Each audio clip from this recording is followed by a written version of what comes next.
lot of research on aliens and aliens.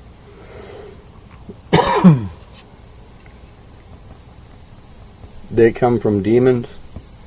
I'll put some links in here where you can see that research, but I wanted you to see some people that are totally deceived, or at least one individual.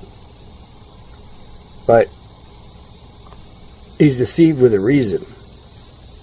That's the scary part, because it's the deception goes to a media outlet that basically presents it to the entire nation, and in some cases the world.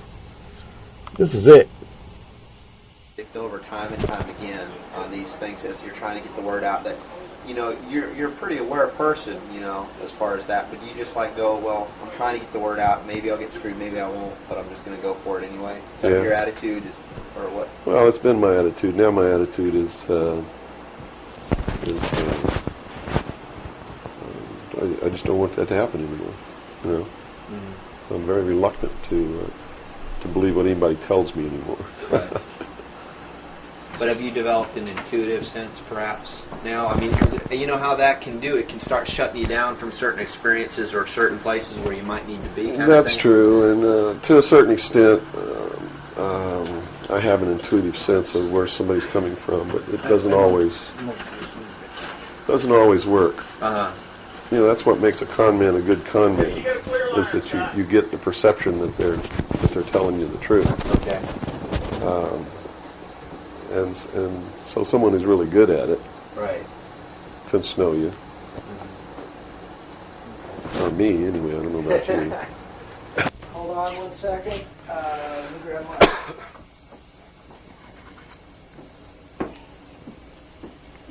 Yeah, you want to wipe your face or anything? No, fine. You got it? Okay. You all right, Robert? Mm-hmm. Robert, you set? Yes, I am. Scott, you're set? Yes. Bill, you ready? Yep.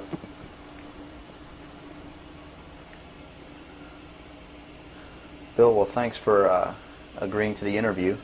First of all, a little bit about your background. You had extensive military service for many years prior to 1970, where a certain aspect of that military service kicked upstairs, so you were able to see certain things that you were not able to see beforehand. Would you tell us a little bit about that? It actually started much longer in my past than that. I was reared in a military family. My father's an Air Force colonel. He's retired now. He was a command pilot. And as a child, I remember sitting around I remember the pilots at our house sitting around the kitchen table talking about their exploits in the cockpit and what they had seen in the skies. And some of that talk involved UFOs and what some of them called Foo Fighters. And I traveled all over the world, lived on military bases for most of my life. I was really an indoctrinated individual, you might say. I was as establishment as you could get, as gung-ho, pro-government, pro-America, pro-military. And that's why I went into the military, because that had been so much of my life. I went into the Air Force. I was in the Strategic Air Command for 4 years. As an aircraft and missile hydraulic technician, which is, I worked on the pneumatic and hydraulic systems of B-52 bombers, KC-135 aircraft, and Minuteman missiles. I had a secret security clearance. That's where I saw my first atomic bomb. I mean, we worked around on these planes, especially the ones on the alert pad, were always loaded, ready to go drop these bombs at a moment's notice. But while I was in the Air Force, I met sergeants, men who were older than me, and had been in the Air Force for quite a while, told me that they had participated in projects that had recovered crashed extraterrestrial craft, what you call UFOs. And they never told these stories unless they'd had quite a bit to drink. So I never really believed it. I thought, well, these guys are running a scam on me, you know, even though I'd heard about these things when I was a kid. I just still didn't believe in them. It's just so far out in left field, it's not something that you really give any serious thought to until something personal happens, which came later. While I left the Air Force, I went into the Navy. which is really where I wanted to be in the first place. I'd always had this tremendous feeling and connection with the ocean. I was an excellent swimmer, but I had a problem as a child. I had chronic motion sickness. If I got in a car and we went on a long trip, I got deathly ill. And same with boats or anything. I couldn't ride on the things at the carnival that went around and round because it just made me tremendously ill. But I decided after I had gone through the Air Force experience that sick or not, I was going to go in the Navy because that's really what I had wanted to do. So I did. Volunteered for submarine duty and was assigned to the USS Tyru, SS-416, which was a diesel-electric boat, World War II type, that had been reconfigured. When I went on board the boat, it was in the dry dock at Pearl Harbor Naval Shipyard and had literally been cut in half. They put in a 12-foot sonar section and then 3 domes on the deck for triangulating targets using sonar. And this was really one of the most up-to-date electronically submarines that we had. Wasn't a nuclear submarine, but as far as the ability to approach, get close to a target and destroy it, it had a better capacity to do that than any other boat that we had. While we were on a transit from the Portland-Seattle area on the surface, I was the port lookout, and I saw the most incredible thing that I think I've ever seen in my life. And it had such a profound effect upon my view of the universe and the world that we live in that I wish everybody could experience this. I saw come up out of the ocean, from beneath the surface of the sea, a huge disc-shaped craft about the size of a Midway-class aircraft carrier, which is tremendous in size. Even though that's one of our smallest carriers, or was then, it's still a huge, tremendously big object. Came up out of the ocean and rose into the air and tumbled on its axis and went up into the clouds, and I was awestruck, dumbstruck. And I mean dumbstruck, literally. I could not utter a sound. And my first impulse was to tell the officer of the deck that I'd seen a flying saucer. And then, luckily for me, I couldn't talk because, on second thought, that's not what I really wanted to say. Because I didn't want to be the only Looney Tunes character on a submarine with a tight-knit crew that you had to live in close quarters with, because that's a hell of a way to live. So I told the officer of the deck that I'd seen something about 15 degrees off the port bow at a relative distance of about 2.5 nautical miles. And he began to look in that area. And the starboard lookout had heard me tell him this, and he began to look over there. And while we were all three watching, either the same craft or another one exactly like it came down out of the clouds, tumbled again on its, why it did this maneuver, I don't know, but every single time it did it. It's like it came down in this attitude, and then it flipped over, and then entered the water. And the water just appeared to open up in front of it. It's just like the account in the Bible about the parting of the Red Sea. That's exactly what happened. The sea actually parted, and this thing went into the water, and it closed up behind it. And this big spray went up into the air. But it wasn't a spray from the craft hitting the water. It was a spray from the water coming back in to fill up this hole that had been created. And again, I'm thinking, this is incredible. What are we looking at here? And it was metal. It was a machine, and it wasn't glowing or anything like that. It didn't have any lights on it that we could see. But it was obviously metal, and it was obviously a machine. And although I can't tell you that there was anyone inside of it, I believe that there was. And it did something that,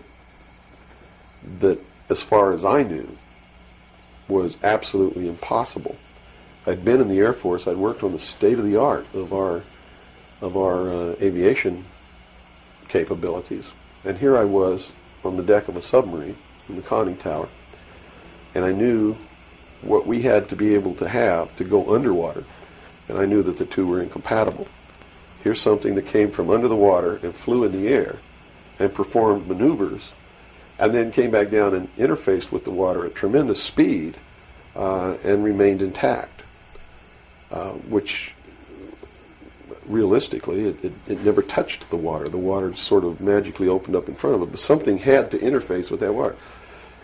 Anything that we had that interfaced with the water in that manner would have been disintegrated. It's like hitting a brick wall. So I was looking at a technology that, as far as our laws of physics and what we knew at that time, didn't exist. This was in 1966. Ensign Ball was as shocked as I was. He called the captain to the bridge. He came up with the chief quartermaster, who brought a camera. And we all stood there and watched this occur over and over again for about 10 minutes. And I still, to this day, don't know if it was the same craft or a whole bunch of different craft going in and out of the water. But it seemed like that there was a hell of a lot of traffic on that freeway right there. And we were watching it as we went by. We never changed course. We never lowered or increased our speed. We made no attempt to communicate or signal. We made no attempt to get closer.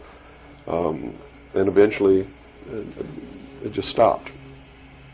We were told not to discuss it with anyone, not even amongst ourselves, which was incredible. I never had been told anything like that in my life. You can't talk about something. And to be told that we couldn't even talk about it amongst ourselves was even more extraordinary, I thought. But we didn't. We didn't talk about it. When we got to Pearl Harbor, all the time the chief quartermaster was taking pictures of this. So I know photographs were made. What happened to those photographs, I have no idea. But when we reached Pearl Harbor, we were not allowed to go ashore to go on liberty, even though we didn't have the duty. And about 2 hours after we berthed at the submarine base, a commander from the Office of Naval Intelligence came on board and debriefed each one of us individually in the captain's stateroom. And the ultimate outcome of the debriefing was that we didn't see anything, we didn't hear anything, and we had to read rules and regulations that told us that if we ever talked about what it was that we didn't see, that we could be imprisoned, we could be fined $10,000, we could lose all pay and allowances due or ever to become due. And I learned at that moment that the United States Navy didn't want anybody to know about what we saw, and that severe consequences could come down around the neck of anybody who did. And that was when I understood fully that, yeah, there's a real cover-up.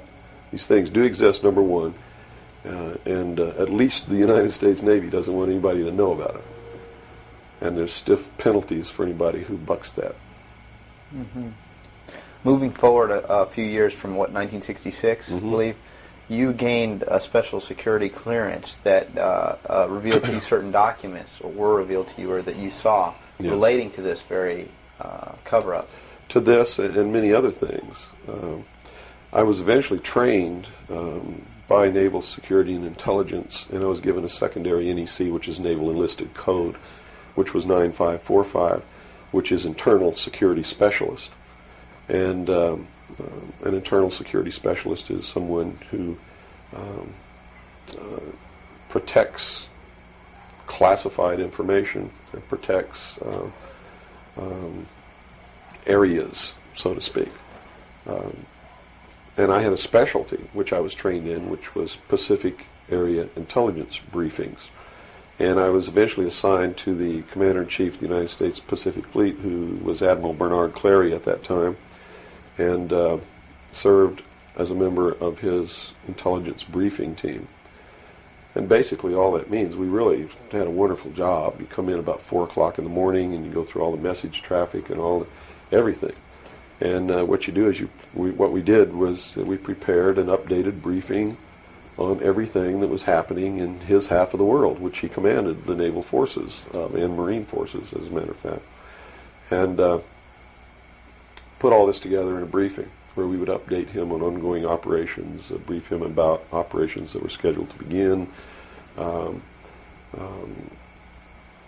political situations, deployment of Soviet forces, naval forces, everything.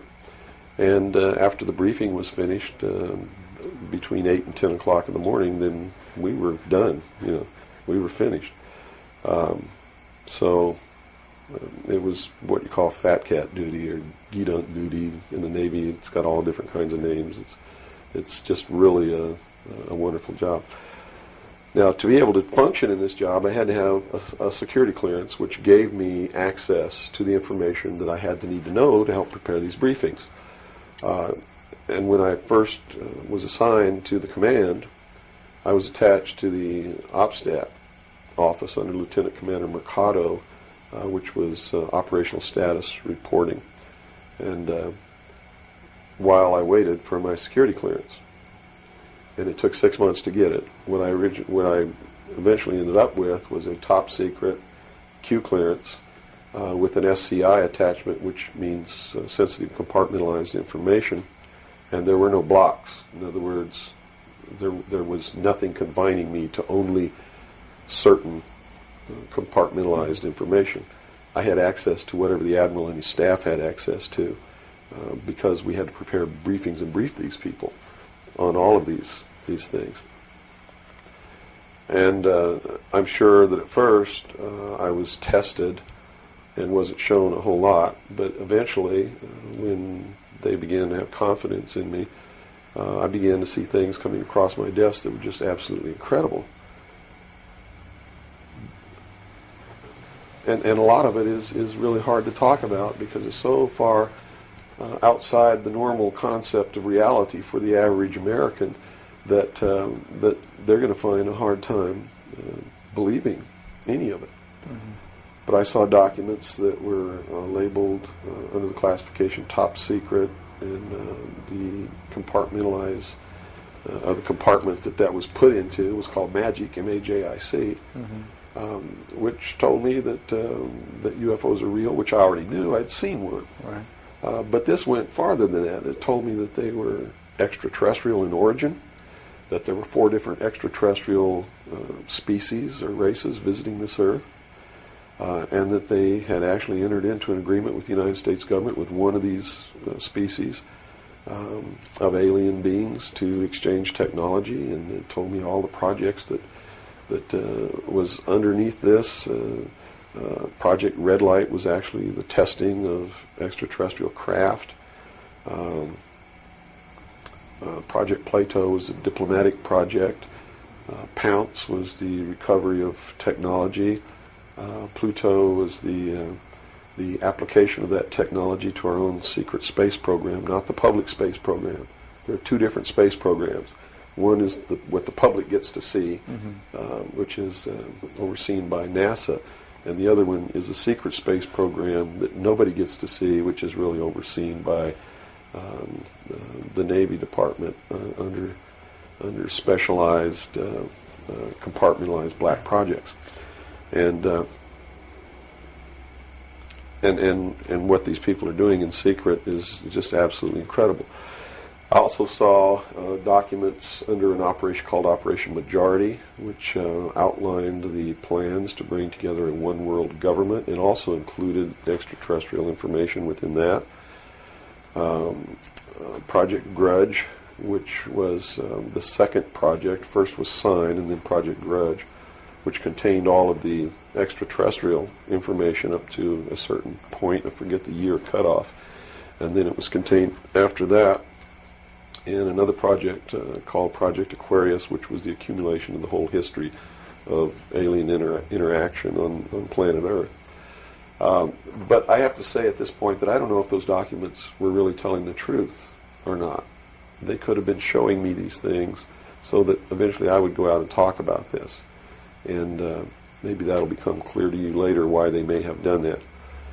It could be real. So. Mm-hmm. But at this point, from a personal standpoint, what was it that, based on your experience in '66, and they said, absolutely do not reveal this to anybody, and here we are a few years later, and you're seeing documents that prove that what you saw was real. Mm-hmm. What was the one factor or a number of factors that led you to the decision to say, I've got to get this out, I've got to tell people about this? I saw contingency plans called Majestic. And these contingency plans were to, first place, a contingency is a plan that can be implemented if certain things occur. And the certain things that would have tripped this contingency plan are, number one, the public sector is getting too close to the truth, so they have to implement this to get them steered off the track. Or number two, we don't want to tell the public the truth about the alien presence, but there's so much alien activity occurring that the public is on the verge of finding out anyway. Let's tell them this story so that it doesn't cause consequences that we don't want. And that plan was called Majestic. I was in a bookstore one time. I'd never seen UFO magazine. Didn't even know it existed. In fact, I didn't even know that there was a UFO culture in the world of people who study UFOs or worship UFOs or have little UFO meetings. I had no idea that that was occurring. I was in a bookstore one time and I was looking at the magazine rack. I'm an avid reader and I'm always in bookstores. And this one day I saw a magazine just popped right out at me, at UFO. And I picked it up and I looked inside, and here is Majestic, all right there. And even the people who had been named to implement the plan were the ones who were actually implementing it. William Moore, Stanton Friedman. I'd never heard of Jamie Chanderay, but he was named, and they had brought out a supposed genuine document called the Eisenhower Briefing Document, which in reality is a fraudulent document. It's a fake, and it was created to implement the plan Majestic, to either indoctrinate the public on what the government wants the public to perceive as happening, or to steer researchers away from the truth, or both. So this wasn't revealing the plan of Majestic, but it was actually implementing the plan. Implementing the plan against the public. It was a psychological operation against the public. So this is what you saw. So immediately my head began to spin around, and I began to think, God, I've got to tell people that they're being manipulated. This is a lie. And it really, if the public were using their own intellect, they would know that it was a lie. The executive order quoted for this document was 92,000 something. I believe it was 92447, which is 92,447. And it was supposedly written by Truman. But Truman never wrote an executive order higher than 9,000. I mean, even today, there's no executive order with the number 92,000 on it. They've been consecutive since the beginning. So it was clearly fraudulent. So it's clearly fraudulent, but the public doesn't catch on to this. And here you got Stanton Friedman, one of the guys who implemented the contingency plan, Majestic, running around the country telling everybody it's not an executive order, it's a date, September 24th, 1947, which it very well could be a date. But it's listed in that document as being an executive order of the President of the United States, Harry Truman. And because of that, it's fake. And many other things. But specifically, that is the most glaring proof of fraudulent intent in the document. There are many other things in the document that also prove it's a forgery. But here they are. They're running this contingency plan, and here I am. I know all about it, and here's the public out there biting on it. They even ran that thing in the New York Times, like a 2 or 3 page spread showing all the documents. So it had tremendous credibility lent to it by that action. And so I decided that I had to tell the public and get people on the right track, which is, the right track is don't believe anybody. Don't believe me. Don't believe George Bush. Don't believe anyone. You got to go out and you got to get proof in your hand before you can believe anything. And to do otherwise today is the biggest mistake that anyone can ever make. You begin believing people, putting your trust in them, that they're telling you the truth. I guarantee you're going to take a ride on a roller coaster you don't want to be on. Mm-hmm. Now this controversy, and I say the very understatement controversy. Yes. It also is now extending, based on some things that you're revealing, into the Kennedy assassination. Yes, in the set of documents, which really was literally 2 or 3 file cabinets of documents, called Operation Majority, I saw documents which told me what happened in Dallas and why. And basically what these documents said was that the intelligence community felt that John F. Kennedy was a threat to the national security. which translated into reality means was a threat to the New World Order, the one world government which they were actively in the process of forming. Was there anything on record that indicated that he was out to, things that he did would threaten that New World Order? Oh, absolutely. He had written an executive order. I don't remember the exact number now, but it's available to anybody that wants to go look it up. He had written an executive order ordering the printing of United States notes, which would have broken the back of the Federal Reserve, which is one of the major instruments of propelling the United States into the New World Order by destroying our economy, the basis upon which we live, the basis upon which our whole society is founded, is being ripped right out from under us. That was one. Number two, he refused to provide air support for the invasion of Bay of Pigs, which ensured that would be a failure. He had threatened publicly on several occasions to disband the CIA and scatter it to the thousand winds.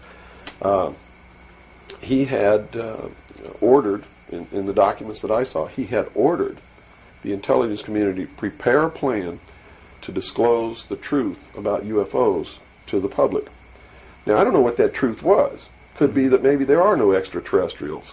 But whatever the truth was, he had ordered a plan to be prepared that disclosure was going to be done according to that plan within the following year. And the intelligence community considered that to be out of the question. And according to the documents that I saw, his assassination was ordered by the policy committee of the Bilderberg Group, which is really the secret world government, and was carried out by agents of Division 5 of the FBI, the Secret Service, the Central Intelligence Agency, and the Office of Naval Intelligence, of which I was a part, in Dallas. And it said that the assassin, the man who actually administered the head wound, was the driver of the car, William Greer, a Secret Service agent, who used an assassination pistol built by the CIA for assassinations that was really an air gun that fired an exploding pellet or could fire a small hypodermic needle or a poison dart using any one of many different deadly poisons. Specifically, it said that he fired an exploding pellet which contained shellfish toxin, and that the act was plainly visible in a film withheld from the public. I looked for 16 years to find that film, and I finally found a copy that showed William Greer turn around and shoot the president. And since 1988, I've been showing that film wherever I'm able to show it to wake people up. It is not our government, though you have to understand, that is doing these things. It is not our government that's failing us. It's not the Constitution or the Bill of Rights that's a bad instrument. It is a group of men who belong to secret societies who have infiltrated our society and our government at all levels and are destroying it and subverting it from within. And every member of naval intelligence that I knew who was an officer was a 32nd or a 33rd degree Freemason. And I asked my commanding officer at one point, I said, why are all you guys Masons? He said, Masons are used to keeping secrets. It's part of their fraternity. So if you want someone who already knows how to keep a secret, you recruit Freemasons. Well, later on, I found out what the truth is. The truth is you're not going to be a naval intelligence officer unless you are a Freemason or a member of the Ancient Order of the Rose and Cross, but you have to be high degrees for that. I think the reason I was selected as enlisted man is because I had belonged to the Demolay Society. Which is what? As a teenager. That's sort of the first level of Freemasonry. That's how they recruit teenagers and indoctrinate them into their principles so that they go right into Freemasonry when they become an adult.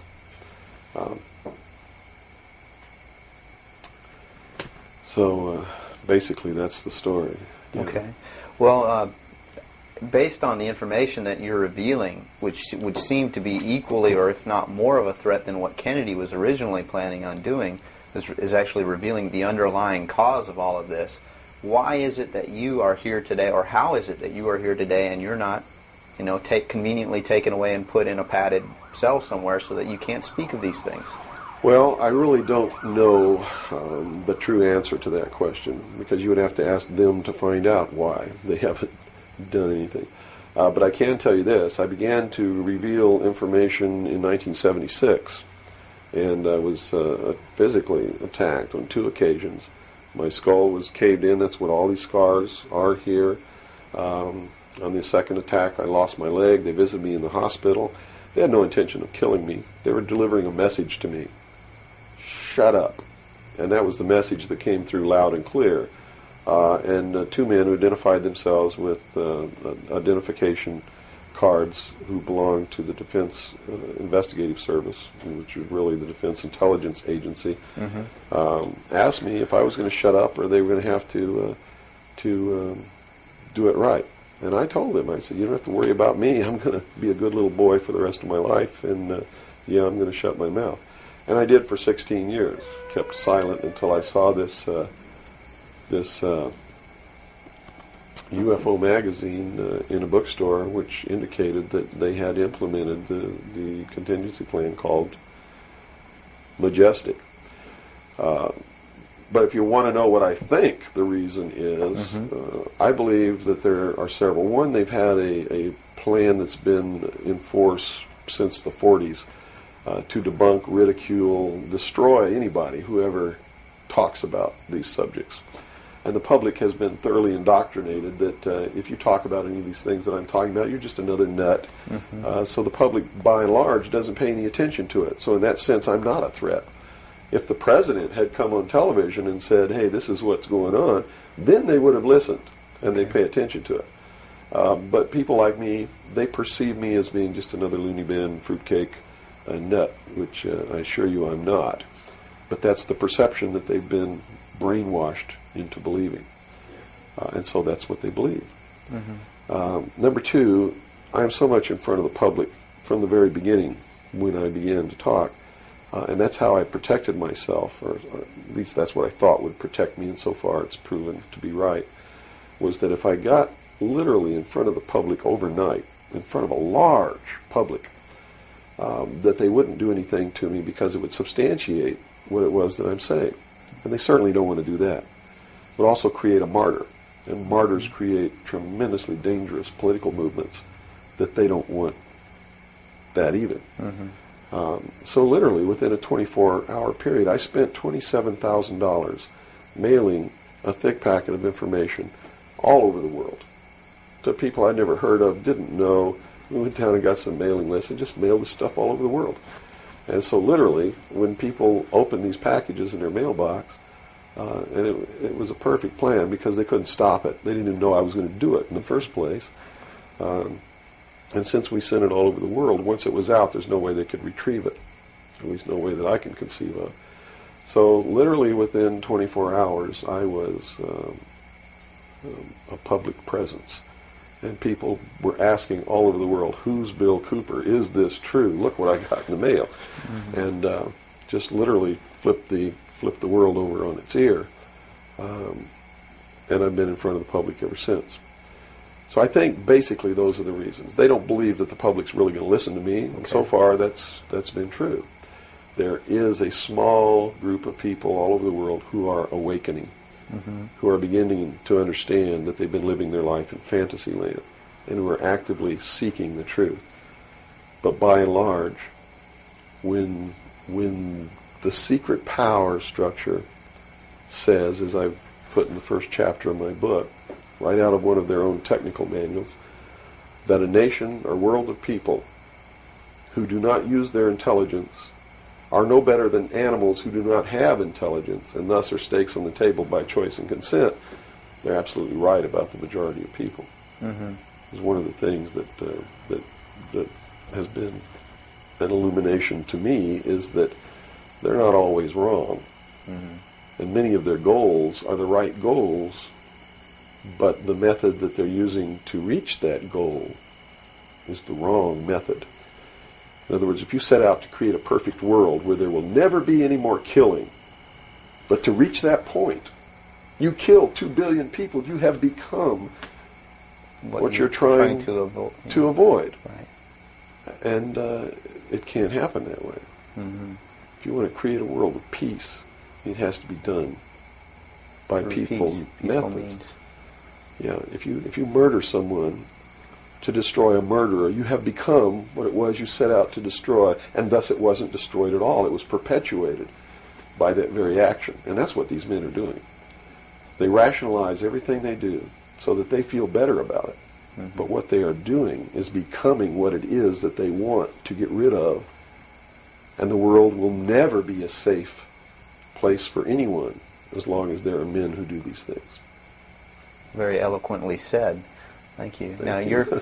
your message to people, once again, is don't believe anything. How right. is it that the public can find this and search for this truth on their own if they can't believe anything or anyone? What can you do? It's all in the public sector. It's all available to anyone who actively and diligently seeks it out. Everything that's in my book, Behold a Pale Horse, is everything in here, all the documents that are in here, everything that's in this book is in the public domain. Can be substantiated? Yes, and I intentionally wrote this book not using anything that wasn't available to the public to show people that, yes, if I can find this information, so can you. I have tons of stuff that's not available to the public. But as you can see by reading this book, you don't need that stuff because it's what you need is available to you. Public libraries are overflowing with the proof of what's really going on in the world, but nobody really utilizes it to the extent that they're able to pick this out and put it together. Another thing I've done for people is I've put it together for them so that they can see the overall picture rather than looking at small things and thinking that it's isolated. Nothing is isolated. It's all part of a big puzzle. And the puzzle is coming together, and when the puzzle is assembled, it's going to be a one-world totalitarian socialist government that nobody's going to like except the people that are running it. It's Hitler all over again. And the rationalization is we're going to create the world without war. The utopia. The utopia. But they will never create that utopia because they're not dealing with the problem that makes them want to create it, and that is the inherent flaw in each individual human being that makes us do the things that we do. Until that's overcome, there's never going to be a world without war or without rape or without killing or without robbery, and anybody that thinks that there is has already gone off the deep end. So the method is, here, I'm going to hold a gun to your head so you won't rape, you won't kill. That's right. Yes, okay, I understand. The title of your book, Behold a Pale Horse, what significance does that have? What are you saying with this title? This title is from the book of Revelations, because I have to tell you this, and you may think I'm nuts if you want to, but this is the truth. Either these men are following the book of Revelation. The book of Revelation is in the Bible. They're either following it, just like a plan, and bringing the prophecies in there to pass to manipulate and control those who believe in those prophecies and neutralize them, so to speak. In other words, if this is written in the Bible and God has ordained it, who am I to resist? It must come to pass, so I'm not going to try to stop it. Okay. What a perfect way to neutralize the opposition right off the bat. Or there really is a God, and what he said was going to come to pass is coming to pass. And I named this, Behold a Pale Horse, from chapter 13 of the book of Revelations. The fourth horseman of the apocalypse is the pale horse. And I looked, and behold a pale horse, and his name that sat upon him was Death. And hell followed with him, and power was given unto them over the fourth part of the earth, to kill with sword, and with hunger, and with the beasts of the earth. And that is taking place now today. The fourth horseman is riding across the world now. That's what AIDS is all about. That's what all these little brush fire wars all over the world are all about. That's what's happening. That's why cancer cures are suppressed.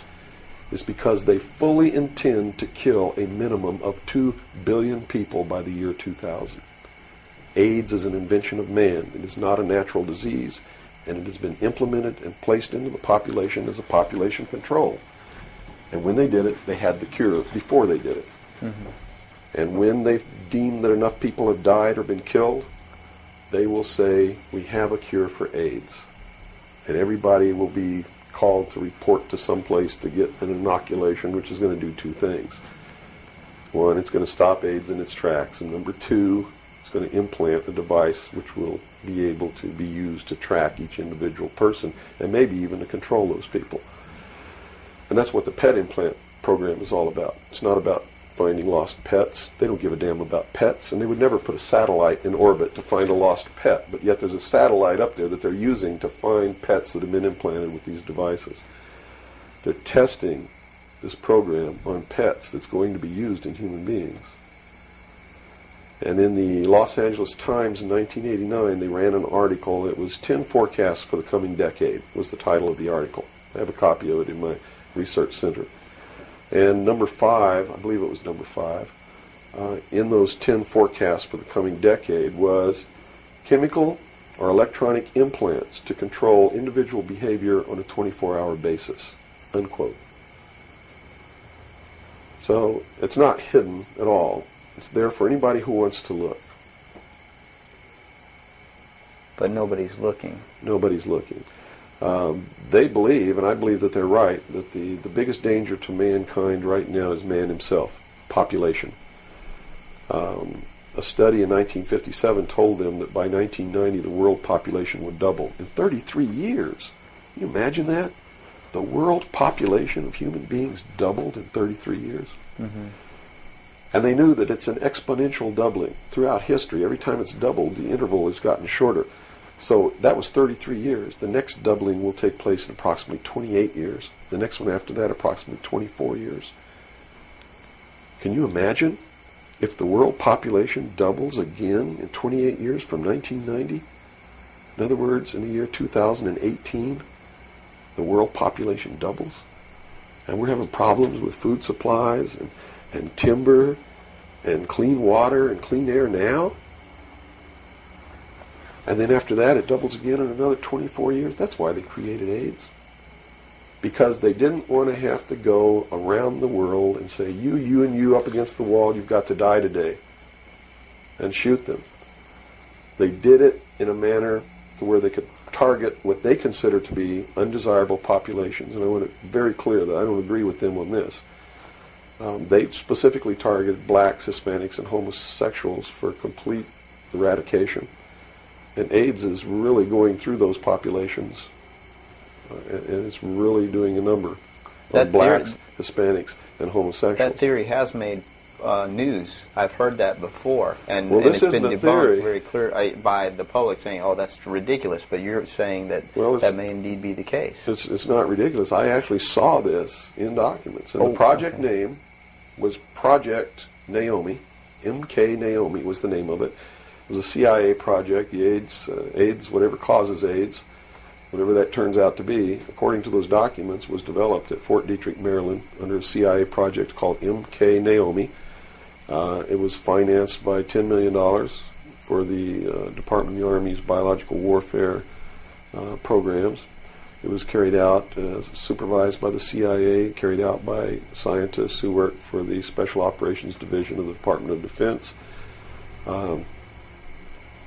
And it's doing its job. And would you assume if AIDS doesn't work, there's a contingency plan for that even? Well, I think that they have other things out there working concurrently. One thing I've learned about these men is they don't just do one thing. In case the public discovers what they're doing, or discovers that somebody's doing, whether they know who's really doing it or not, and stops it, what they have running is several concurrently running plans, so that if one or two fail, the other ones are going to take care of the problem. It sounds pretty hopeless. I mean, based on that scenario, is there anything, any uprising or what? Yeah, there is, but it requires that people wake up. It requires that they really learn the truth instead of live their life in fantasy land.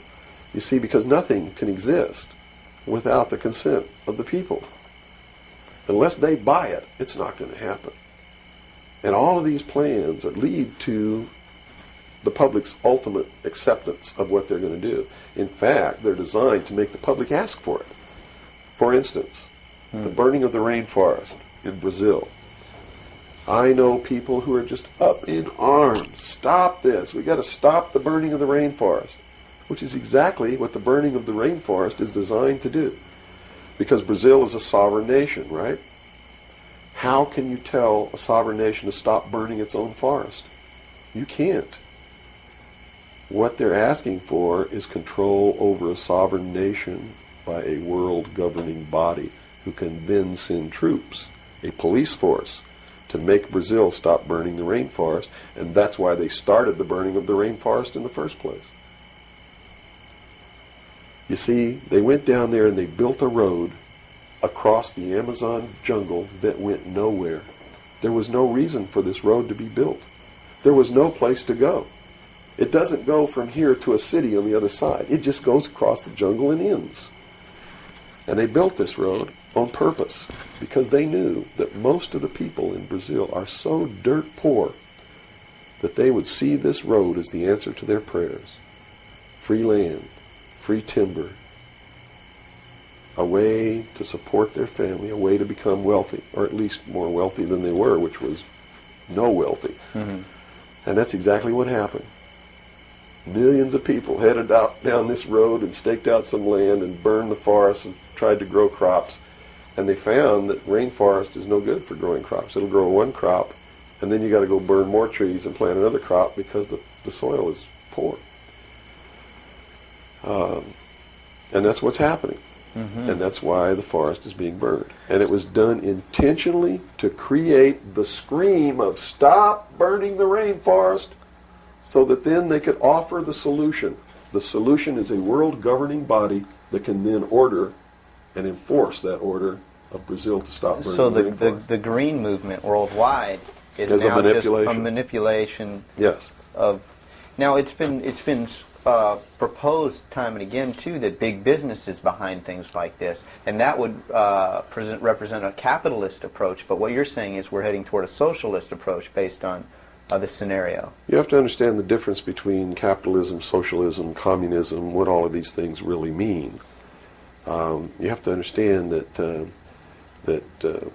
the difference is between right wing and left wing. People, they use these phrases all the time, and they don't even know what these things mean. And it's just incredible to me to hear a socialist calling someone else a Nazi. Because Nazi means National Socialism.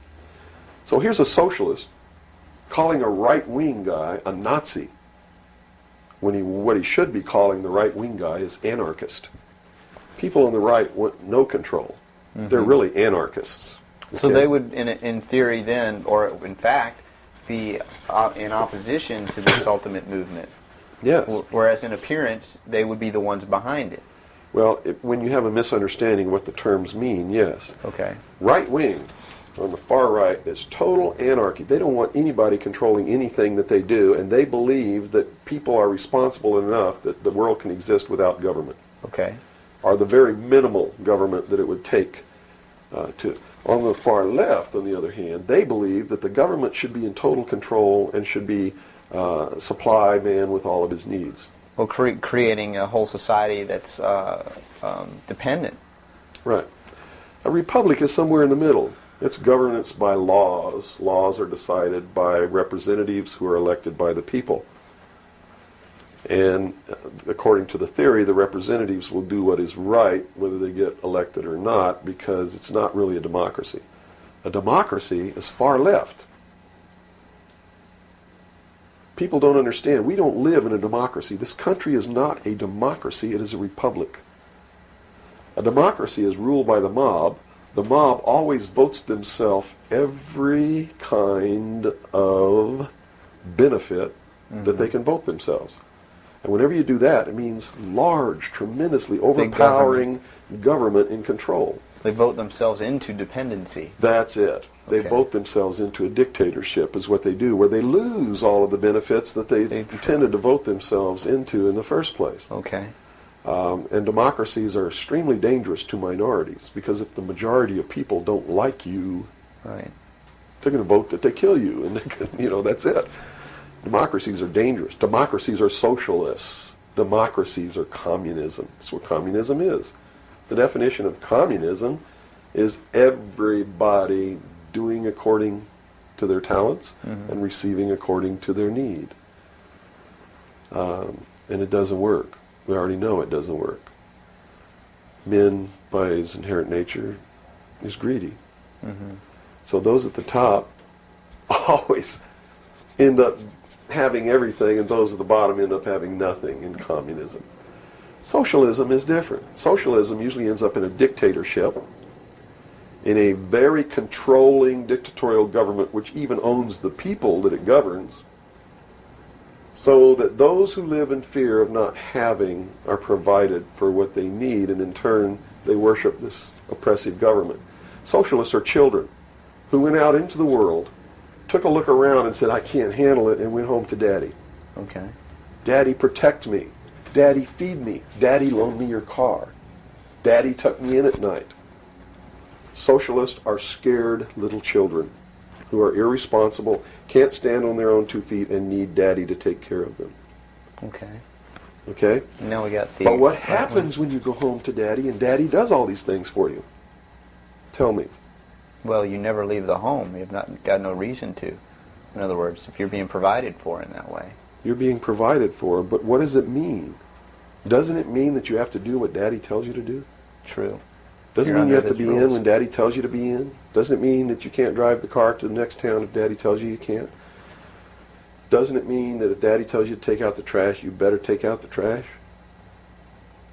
Are you beginning to understand the concept? When you ask for favors from Daddy, you have to give up freedom in return. Great. Okay. So socialism always leads to repression of liberty, freedom, equality. All of those things fly out the window so that you can have free health care, so that you can have a place to live but you don't have to pay the rent, so that you can have food given to you by the state. And that's where we're headed. Right in this country right now, we're almost totally socialist, and now people are screaming for a national health care policy. Right. Health care insurance. Now, the other aspect, once again, I'd like to go into is the anarchy or the right wing, which we just into that similar... Anarchists believe that they can be responsible, that they won't hurt other people, Okay. that your freedom never ends until it begins to infringe upon someone else's freedom, and that no one should have any control over that there should be no speed limits on the highways.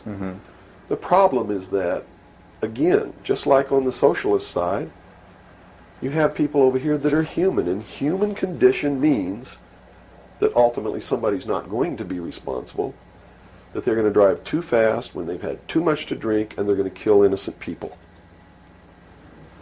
The answer is a balance. You know, the law of the universe says this. It's a law of physics, really, and everybody can understand it. For every action, there is an equal but opposite reaction. There can be no good unless there is evil. There can be no man without a woman. You understand the concept? Based on that, the theory of a utopia here on Earth is corrupt right away. Absolutely. It goes against the laws of physics. It goes against the law of the universe that there must be two opposing forces all the time in every instance, because that's what makes the universe work. That's what makes everything work. What we need to do is stop trying to go way over here and establish some utopia of freedoms, or way over here to establish some repression of freedom so that we make sure that we got something on the table to eat. And strike a balance between the two that works. And stop withholding information. What makes it difficult for anyone to succeed or live, or for us to really come together and have peace in this world, are all of these people who think that they are the guardians of the secrets of the ages and have only them have truly mature minds, so only them are worthy of knowing the secrets and the real science and the real metaphysics and all of these things. So they repress it and they keep it secret. So the rest of us live out our lives and we don't know the truth of what life is really all about. Therefore, we're always stumbling over each other and getting in each other's way and doing the things that we profess that we don't want to do, simply because we don't have access to the truth. If we had access to the truth. Now, I got to tell you this. Back when these men first began establishing these societies, these mystery schools, and suppressing information, the common man was uneducated, did not have an intellect capable of understanding these secrets. They were really beasts of burden for the most part, and they lived their whole life in toil. Right. But things are not that way now. Most people have a good education. They have a good mind. They're capable of understanding if they're taught, and if they're taught correctly. And I think it's time to teach people what the truth is and quit hiding it, so that we can come together as one humanity and make a balance and live together in a balance. You know, evil's never going to disappear, neither is good. But we can maintain a balance and life can be good. Instead of swinging back in this tremendous battle between these two opposing, radical, extreme ends of the scale. That's got to stop. I've never understood why somebody would join together in this band of people and call himself a Democrat and not vote for anybody else if they're not a Democrat. That concept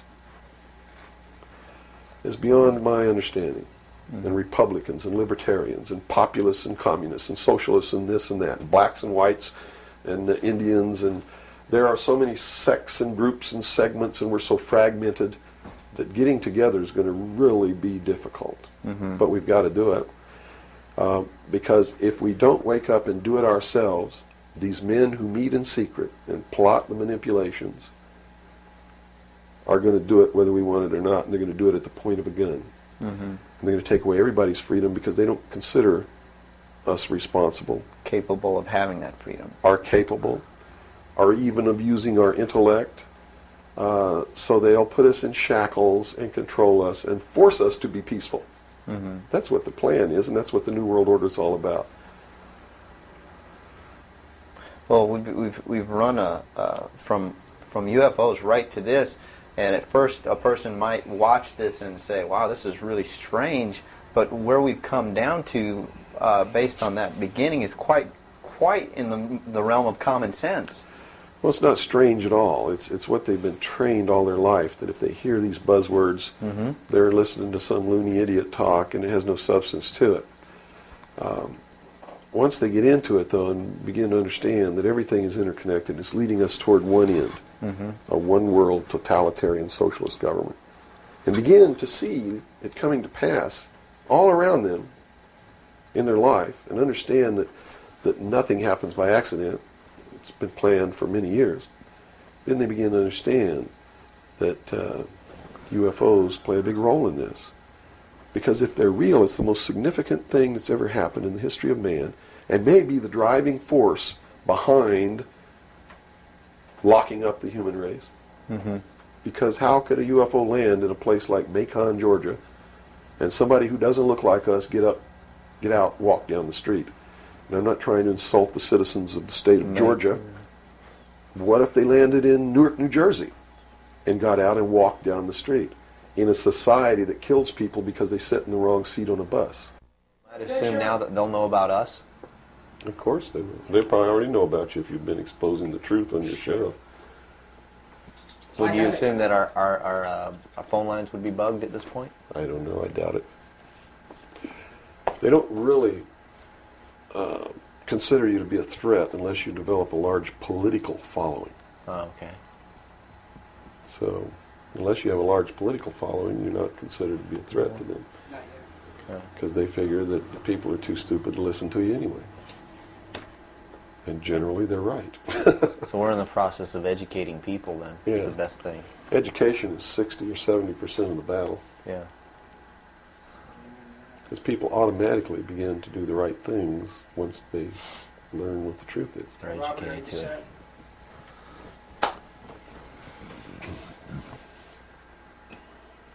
Yeah. No, hold on. Okay, I got it. Ready? Ready. Okay, go ahead. Let's go back into the Kennedy situation here. Now, the Warren Commission was highly publicized. All the things that went on there. I was shown a videotape just yesterday was it a Zapruder film? It is the Zapruder film. Okay, and it clearly showed to me that a number of things. One in which that the film was obviously tampered with. Absolutely. but not tampered with to the point where I couldn't tell that the driver of the limousine was pulling a gun, or what appeared to look like a gun, around his shoulder and shooting President Kennedy in the head. That caused his head to snap back. Did the Warren Commission see this? It seems so. The Warren Commission never looked at the Zapruder film, ever. So they never saw it. Now, I don't know who testified during the Warren Commission about the Zapruder film, if anybody did. But I do know that later at the investigations of the House Select Committee on Assassinations, that a man was specifically hired as an expert witness to view the Zapruder film and tell the committee what it showed. And that man's name is Robert Groden. He wrote High Treason, which is a bestseller out now on the Kennedy assassination. And he was one of the many so-called technical experts for the making of Oliver Stone's film called JFK. He's also a fake, a fraud, a traitor, a liar. He was hired by the House Select Committee on Assassinations based upon his resume, which says, very simply, that he is the world's foremost #1 photo analyst, which is a lie. He never went to school in photography. He never was a photographer. He never was a photo analyst. And I got to tell you right now that the world's #1 foremost photo analysts are all come out of the military intelligence community, who are trained to interpret high-altitude photography and learn what really is there. He never served in that capacity either. He looked at the Zapruder film, and he told Congress, he told the committee in testimony, he testified, both in written and in verbal form, that William Greer never took his hands off the steering wheel. And that's a blatant lie. I mean, anybody can look at the Zapruder film and see that William Greer takes his hands off the steering wheel. And even if you couldn't see it, if they cut out the frames, you can still see that William Greer, if this were the seat of the car, is turned all the way around with his right side against the rear cushion of the front seat, looking directly at President Kennedy in this attitude, and it is a physical impossibility to have both hands on the wheel in that attitude. So we know that Robert Groden, #1, was not who he said he was, had no expertise to be doing the job that he was hired to do. #2, even if he had no expertise, it is plainly visible in the film that William Greer could not possibly have had both hands on the wheel. So we know that Robert Groden didn't make a mistake. We know that he intentionally lied to deceive Congress and thus the American people. And what's real strange about it is he's been very active in the research community, supposedly exposing the assassination of President Kennedy. But if you look what he does, he is constantly coming up with new theories, supposed new evidence, most of which is fake. And in his book now, High Treason, he makes a statement that Kennedy was probably hit from the front and the rear at the same time. His job is to keep the American people confused and propagate the lie that our government is no good, that it's our government who assassinated John F. Kennedy. And I'm here to tell you, it wasn't our government. It was the secret societies known as the Illuminati, the Knights Templar, the Freemasons, who assassinated John F. Kennedy. And the proof is right there for anybody who wants to see it. William Greer was a Freemason, #1. He was the Secret Service agent who shot Kennedy. #2, in Dealey Plaza, there's an obelisk, a monument commemorating the location of the first Masonic temple in the state of Texas. Dealey Plaza is on the 33rd parallel, which is one of the sacred numbers in Freemasonry. He was assassinated in a manner that assured the greatest flow of blood, which is called blood atonement, which was practiced by Freemasonry in the early days and supposedly is not practiced now. But in reality is the method of choice of execution, trial and execution by Freemasons. The Bilderberg group that orders his execution is the Supreme World Council of Freemasonry and consists of 39 permanent members, which is 3 times 13, which is also the exact number of men who signed the Constitution, 39. You see, our forefathers were also members of this secret group, and this country was founded to bring about the New World Order. And it's all in the Great Seal of the United States, which was, and that the design of the Great Seal was made law in 1782. It's just absolutely incredible that the American people don't understand that groups of men don't get together and meet in secret and take blood oaths which say that they can be cut open and their heart ripped out of their body and their intestines scattered over the floor if they talk about the secrets. That's not a benevolent fraternity. That's a dangerous group of men. Grown men don't play games like that. They're serious. It's the secret societies who are bringing about the New World Order. They're the ones who killed John F. Kennedy. There's nothing wrong with our Constitution or our Bill of Rights.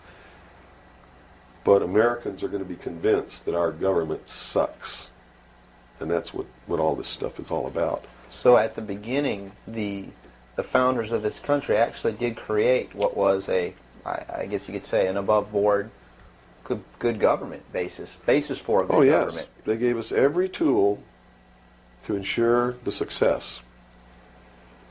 But it was an experiment, you see, because man had always claimed that he could rule himself, but had never been allowed to do that.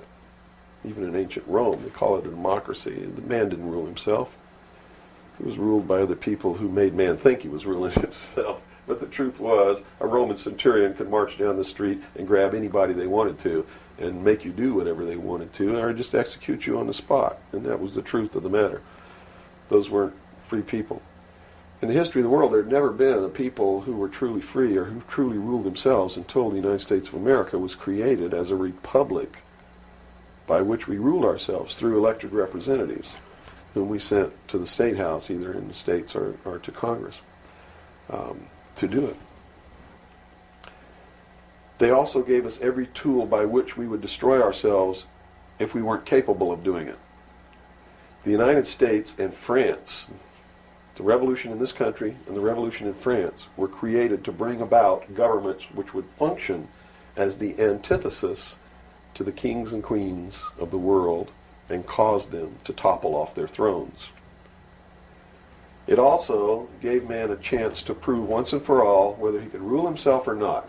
And if he could, fine. That would be the New World Order. If he couldn't, they built the tools into the Constitution to allow them to take it away from us.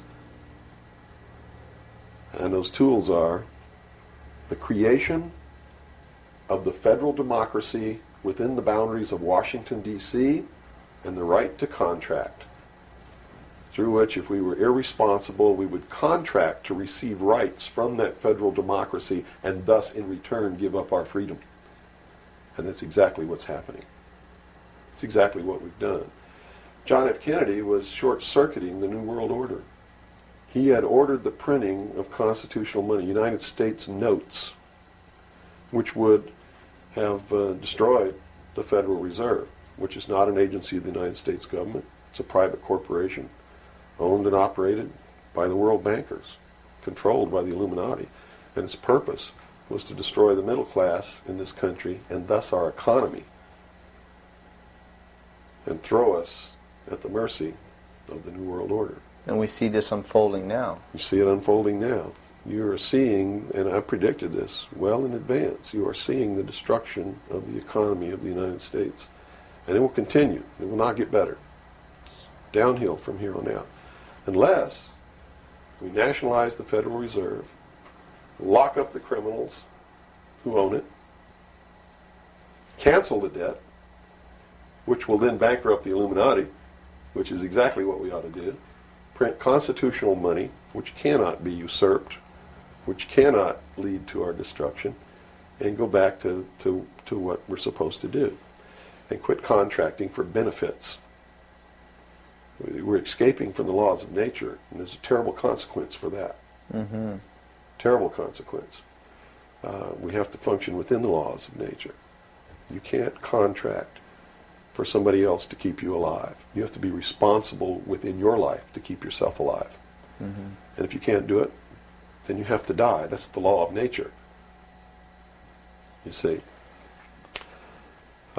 Kennedy also did a lot of other things. I mean, he was a believer in the Bible. These men who are bringing about the New World Order don't believe in the God of the Bible. They believe in the God of light, Lucifer. the angel of light, who was flung down to the earth and became the Lord of the world. That's their God. That's why everything they do goes against what people know to be the right thing to do. They believe that man was held prisoner by a vindictive, cruel God named Jehovah in the Garden of Eden. And that Lucifer, through his agent Satan, set man free from the bonds of ignorance to which he was chained to the Garden of Eden, and thus brought the gift of intellect, wisdom, to man, and thus is the true benevolent God. And man, with his intellect and his wisdom and his knowledge, will create technology which will elevate man to the position of God.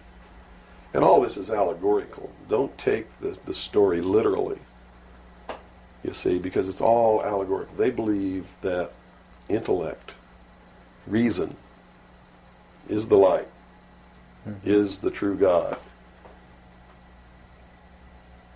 is what makes man God. And I'm not going to debate the right or wrongness of that, because who the hell knows.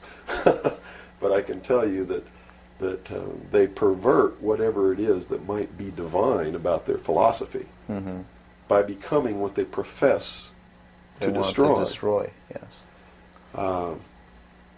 And so, in their zeal to bring about the New World Order, they destroyed the political will of the nation when they assassinated John F. Kennedy, which has furthered their goals, because it made a lot of people feel so helpless that, God, if they can kill the president, who am I? You know, what can I do? I'm just one lonely, helpless person. So they quit voting. They abdicated their power. And, of course, through agents like Robert Groden and many others, Oliver Stone, they're being convinced that our government sucks, that our government is the problem, that the Constitution doesn't work, that the Bill of Rights aren't real. We're playing right into their hands, in other words. We're playing right into their hands, because there's nothing wrong with the Constitution or the Bill of Rights or our government. It's the people. You see, it's been infiltrated. And from within, they are eating at the heart of this nation like a cancer, this secret society. They are destroying it. They are subverting it. Our Constitution has not been allowed to work since 1945, and maybe even earlier. And they have been working behind the scenes to bring about a one-world, totalitarian, socialist government with the Communist Manifesto as its platform, through the United Nations, which was created by this nation, from an older organization called the League of Nations, which was the original foundation. And at the highest levels of our government, the Constitution's already been scrapped, and they are working under the aegis of the UN Participation Act and the United Nations Charter. Which says what? Which says that there are no rights, there are only what you call privileges. And privileges can be granted or taken away at will by the state. Quite frightening scenario. It's a very frightening scenario, and people better wake up to the fact that unless they wake up and do something about it now, there's only going to be one alternative. And that's either take up arms, restore the Constitution, and the blood will run in the streets of America, or reach down and put the shackles around your own feet and march off into slavery peacefully.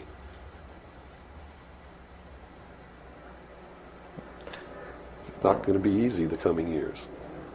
Wow. Now, historically, this may or may not relate, but at least modern world, contemporary world history does not include the stories of Atlantis and Lemuria that go predate. How does that history, and why was that suppressed, or why is it still being suppressed? How might that affect what we are understanding is going on today, or is it related? Well, I'm not sure if a place called Atlantis or Lemuria ever existed or didn't exist. I don't really know. But I do know that the story that is told about the civilizations that lived there are something that we should listen to, because this whole scene may have played itself out before on this earth. And if you understand the theory, which I believe has been accepted as fact now, of continental drift, there may have been an Atlantis and a Lemuria, which had tremendously developed technologies and societies. And the same scenario that we're playing out now in this great stage called the world may have played itself out over and over again in the past for millennium. In my investigation of the mystery schools, the secret societies that are bringing all this about, that really control everything behind the scenes, I found that this is all about religion. And it's all about a recurring theme that is penetrated and is at the heart of every religion in the world. And that is a creator or a creatress who has a son that is sacrificed and then is resurrected and saves the world or saves humanity. It seems to be an archetype that is within us. And so that you don't go flipping out watching this tape. I'm a Christian. I believe in the teachings of Jesus Christ, even though it may turn out that he may have never lived.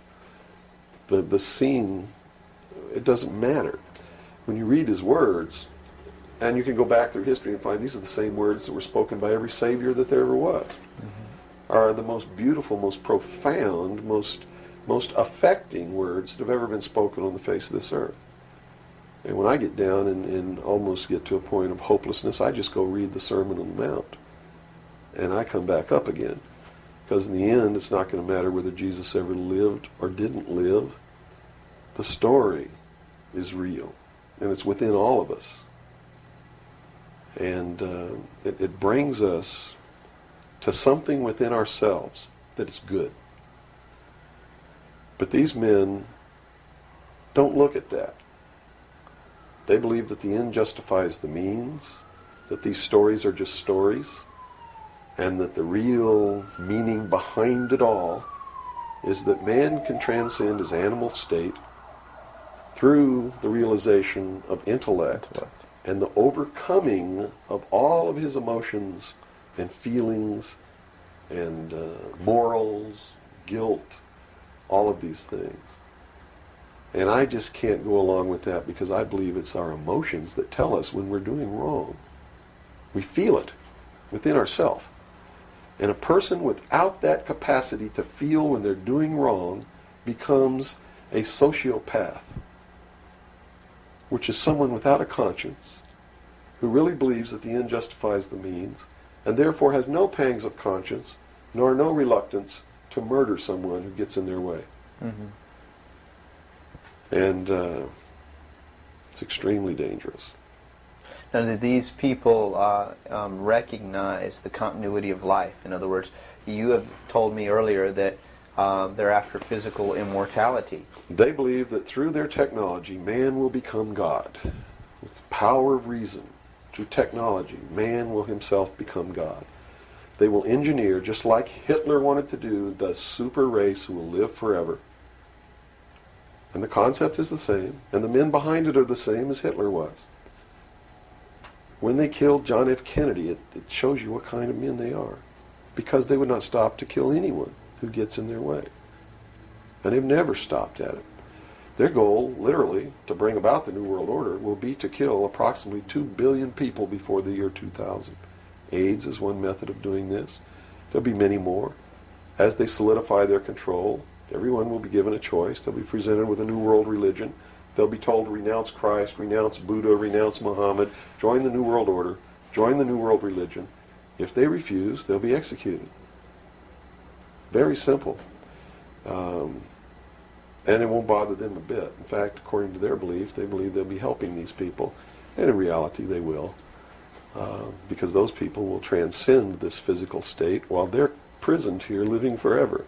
I feel sorry for them because those of us who will eventually die will transcend the pain and the suffering that goes along with this world.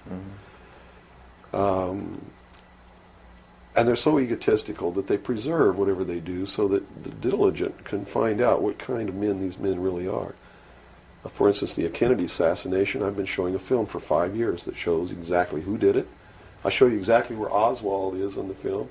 He wasn't even on the 6th floor. He was standing in the doorway of the book depository building watching the motorcade go by. And it's just it's incredible. At the same time, you said they would have everybody renounce religion. Yes. Have they as well been using it as a tool for their means? If you're a Christian, Same you'll time. be required to renounce Christ and join the New World religion. Now remember I told you before, that no matter what your religion is or what you think, they're following the scenario in the book of Revelations to a T, right down to the last little bit. If you want to know what's going to happen in the future, if we don't wake up, and through the power of those, see, not one drop of blood ever has to be spilled, and no one has to ever put any chains on their legs or their arms, ever. If people just wake up and exercise what was given to us in our Constitution, the power of the vote, while we still have that power. So you say there is still a possibility for like one individual watching this tape to actually make a difference. You better believe it. How Yes. would that be so? Well, number one, learn what the truth really is. Get away from the fantasy that you've been living. Educate other people, those you know, your family. Once that begins to happen, it spreads. And then if the people decide that they don't want what they have in store for us planned, just through the power of the vote, they can make this country and the world whatever they want it to be. Whatever they want it to be. And there are no limits on that, except to understand that you can never make everything all right, and you can never make everything all bad. Both must exist, and we must maintain a balance. And we must become responsible. If each individual on this earth learned to walk in a divine state of grace, responsible for themselves, their family, their city, their state, their country, and for the world, And to the laws of nature? and to the laws of nature, and actively participate in solving the problems of yourself, your family, your city, your state, your country, and the world, there could never be a group of men meeting behind closed doors in secret that could ever control anybody. But by abdicating responsibility, by not walking in that divine state of grace, makes possible anyone meeting behind closed doors to bring about the world that they want. And the world that they want may not be the world that you want, or that I want, or that these people watching might want. If you don't participate, you can't complain. If you don't help cook the meal, you got no right to bitch about it. You got to sit down and eat what's put on your plate. If you don't like that, then you should have been in the kitchen helping to prepare the meal, helping to plan it, helping to prepare it, helping to serve it. If you want to sit on your butt in the living room while somebody else prepares the meal for you and decides what it's going to be and puts it on the table, it's too late to say that's not what you wanted to eat. It's too late to say it's not cooked the way you wanted it to cook. Well, that's very simple to understand. That's right. You got to eat it because you have to eat to live. And I think that anybody can understand the meaning behind that little story. Okay, let's take a step back to the Kennedy thing now. So This is all about the kid. Well, yeah, it is. But just specifically about, once again, I want to bring up the film as well. Another thing that came to my mind when I viewed it is that the two Secret Service men, the driver and the person sitting next to him in the front, regardless of what they claim happened, obviously did not operate in a way that you were trained as a Secret Serviceman to protect the president. Shouldn't they have just driven that car right out of there, and the other guy should have done something to protect or look for who's shooting? You know, it just didn't seem to make any sense. How would the Warren Commission not? They didn't see the film, so I guess they didn't no one see was the brought. film by design, because if they saw the film, they'd have to be responsible for the decision that they made that Lee Harvey Oswald was a lone assassin. Okay. So I think they didn't see the film on purpose because they didn't want to have to be responsible for saying, Making hey, that look, decision. the driver did it, you know. They didn't want to make that decision. And in a letter that Lyndon Johnson wrote to the Warren Commission, he specifically said in the letter, you must quickly identify Lee Harvey Oswald as acting alone with no conspiracy so that America can get back to business. Was Lyndon Johnson acting on behalf of the secret society, or was he concerned of course. with... He had to know all about it and approve of it because he was going to be the new president. and the new president would be in charge of the investigation.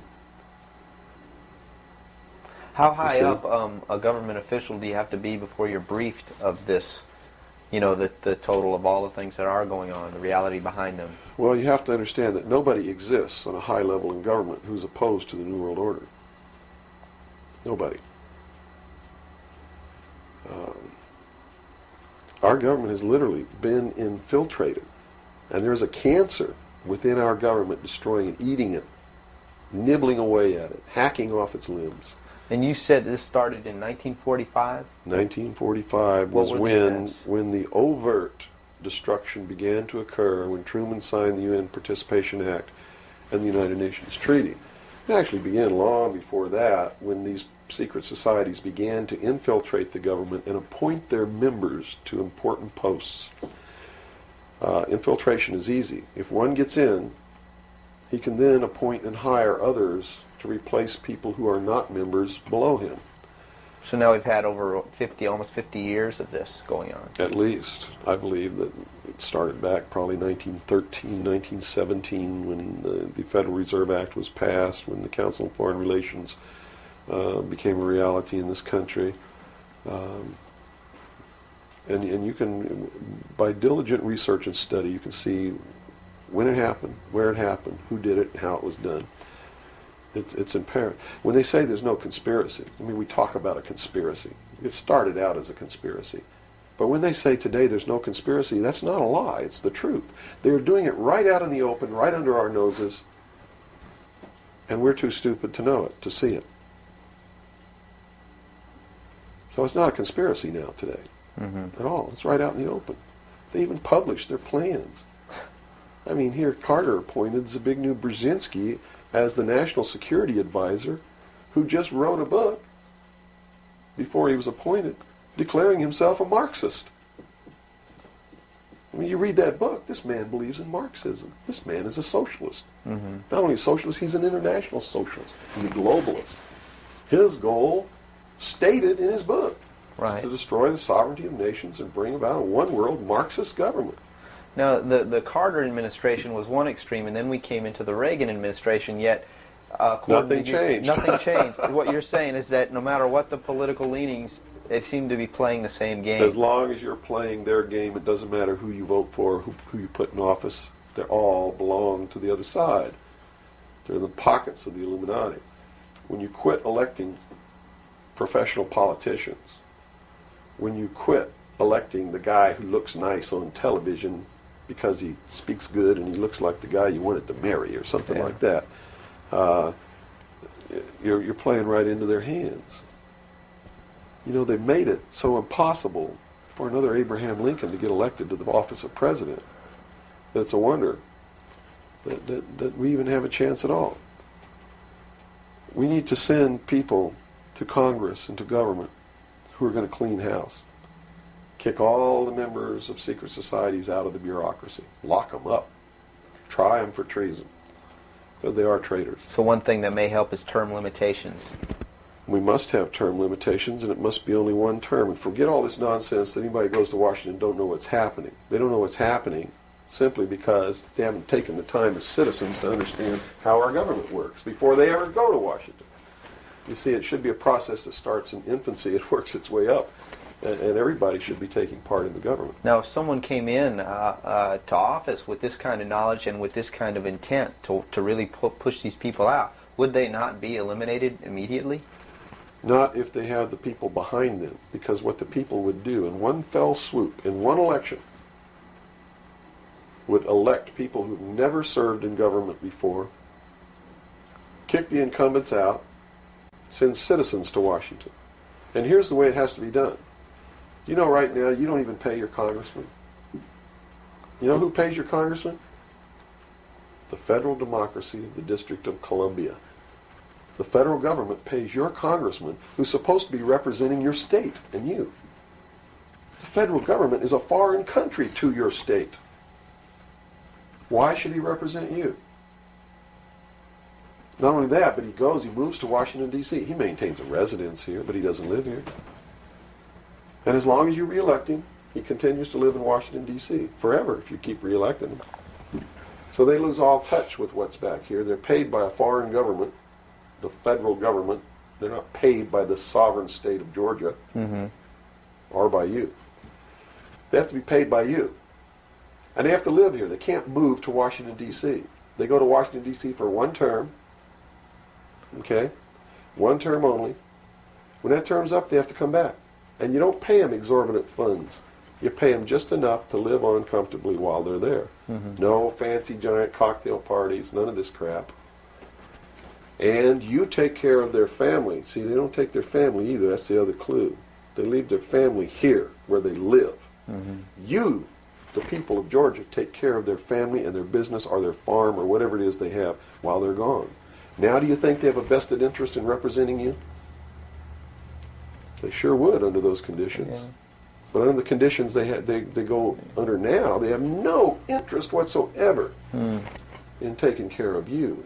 Now let's look at the current. They're taking care of themselves. The current crop of presidential candidates. Is there anybody even running that represents something that we're talking about here? No, all of them are New World people. Songus, in his book, even everything that he's written touts the New World Order. All of it, right for Songus's literature. You're going to see New World Order, New World Order, New World Order, New World Order. Clinton, the governor of Georgia, was selected in 1991 by the Bilderberg. Governor of Arkansas was selected in 1991 by the Bilderberg group in Baden-Baden, Germany, to be the new president of the United States. Remember what happened to Gary Hart? What did he do? He went out on a boat with a woman who wasn't his wife, and he was destroyed. Look at Clinton. What's happened to him? Nothing. The press is on his side. They're helping the guy. You know why? Because he was chosen by the people who own the press to be the next president of the United States. Now, I don't know if he will be or not. That's up to the American people. But if they get their way, he will be. Bush is one of the most heinous criminals that's ever walked on the face of the earth. Bush is the man who's been a CIA agent since his college days. He's a member of the Skull and Bones, the Russell Trust. He was initiated in a casket with a ribbon tied around his genitalia, which symbolizes that he's a priest in the temple of Isis. A pagan, this guy.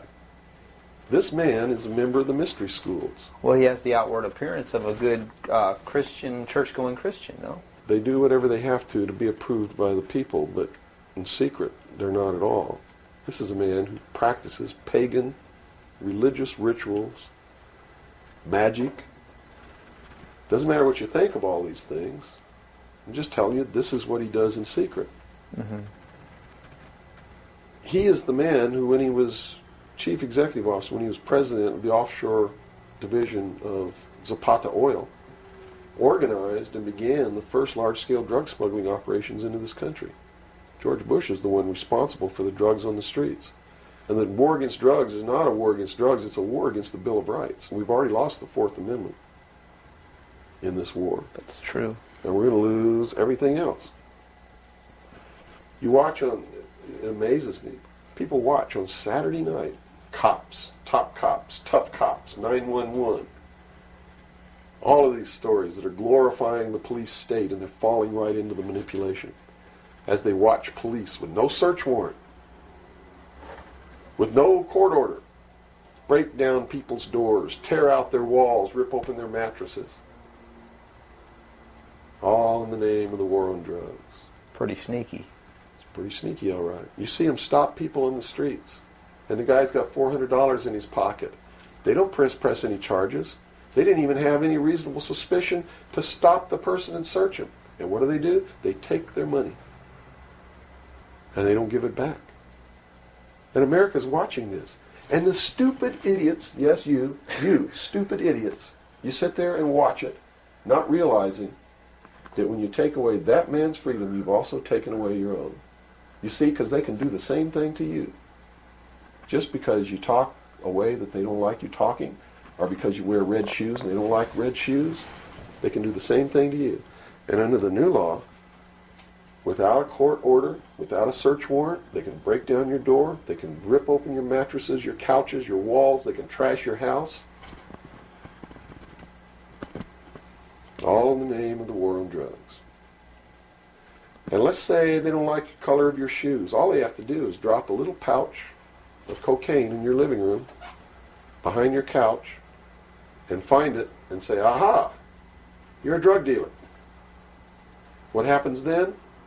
Now they can confiscate your house, all your possessions, all your property, all your bank accounts, all your cars, boats, vacation cottages, whatever you have. And they can auction it off within 24 hours without ever even pressing charges against you.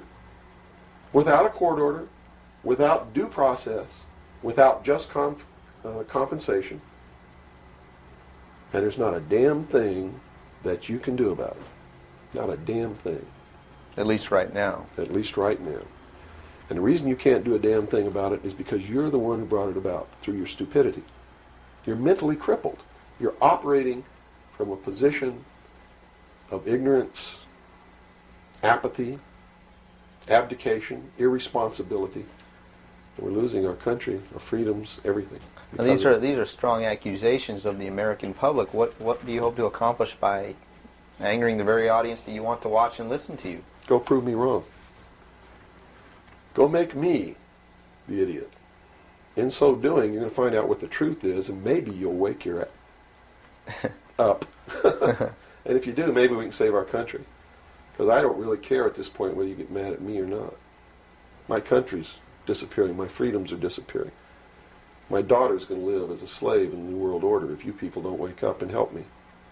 So, if I had a 2x4, literally, I would smack you upside the head with it. I don't care if you get mad at me. It's beyond that state. You know, I'm willing to put my life on the line. Why would I care if you get mad at me? Mm-hmm. You know? People say, well, don't you feel threatened? Don't you feel like your life is in danger? Are you kidding? You're the people who sent your sons and daughters to fight an illegal, immoral, unjustified war in the Middle East? And that didn't bother you a bit, that they might have got killed over there, and you're worried that I might get hurt or killed? Right here, really defending my country? Really fighting in defense of the Constitution? Right. You brought up the Persian Gulf War. That's something that's still on a lot of people's minds. Based on what you're saying, what was the reason for that war? They should feel really guilty. They should feel really bad about that.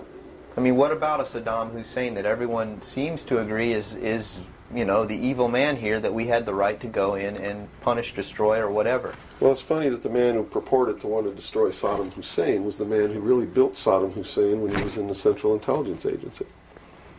We have been building up Saddam Hussein's arsenal. His technology comes from us in the Soviet Union. We built him up to create that war. We did it for a purpose, and the purpose was, look at this. If George Bush knew what he was doing, how come he didn't know what he was doing? Here's what he said. We've got to send troops to the Middle East because we can't afford to pay $26 a barrel for oil. That's on tape. Next he comes out and he says, no, it's not about the price of oil. It's because Saddam Hussein's not going to stop at Kuwait. He's going to go into Saudi Arabia, and those are our friends, our buddies. So we got to go defend Saudi Arabia. And then James Baker says in a press conference, nope, it's not about Saudi Arabia. It's not about $26 a barrel for oil. It's about jobs. Folks, we're going to get you a job, and to do it, we're willing to kill your sons and daughters. Yes, sir, we're going to send them off to get killed so that you can have a job. Prosperity. That's what it's all about. Well, what was the actual scenario if we hadn't have gone in? Well, see, that's not the end of it yet. Then George Bush comes out and says, whoa, the White House is flooded for telegrams. They don't want their sons and daughters to get killed for a job. It's not about jobs. It's about naked aggression. Yes, sir, there's a little Hitler over there called Saddam Hussein. Yeah, and we're going to go destroy him because the world doesn't need another Hitler. Never mind Pinochet in Chile, who's another Hitler. Never mind all the other Hitlers in the world. Was that Never mind Tiananmen Square. Well, then, you know, then people would say, well, the American government's not interested in that because money is not in you know, it's the oil here. We're talking about money. No. So you're saying it's not even that. No.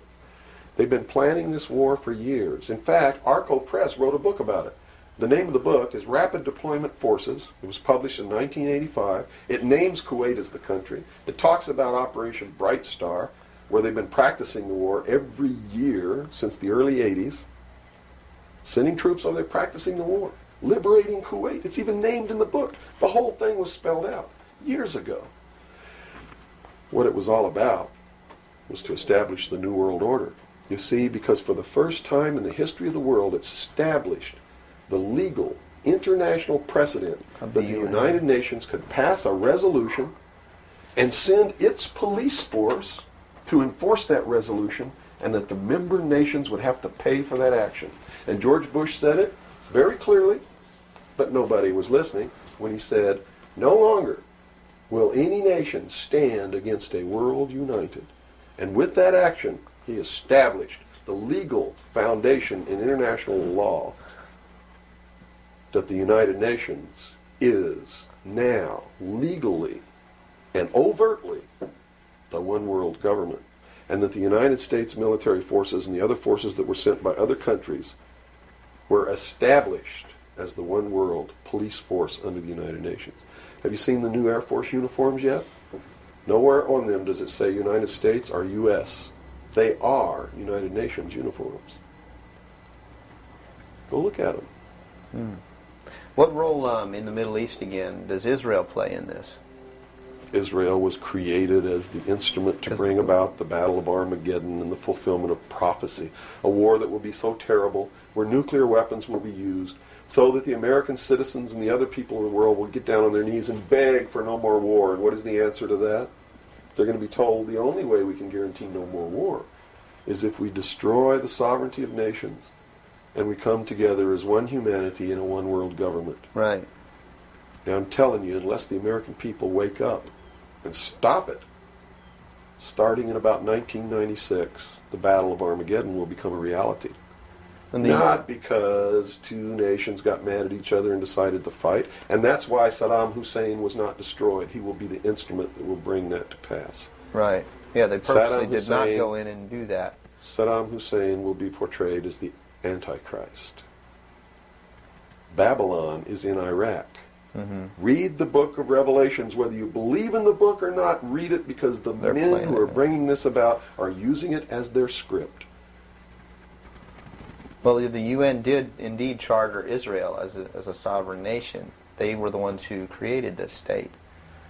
That is correct. It was really created by Great Britain and the United States, with the United States being the major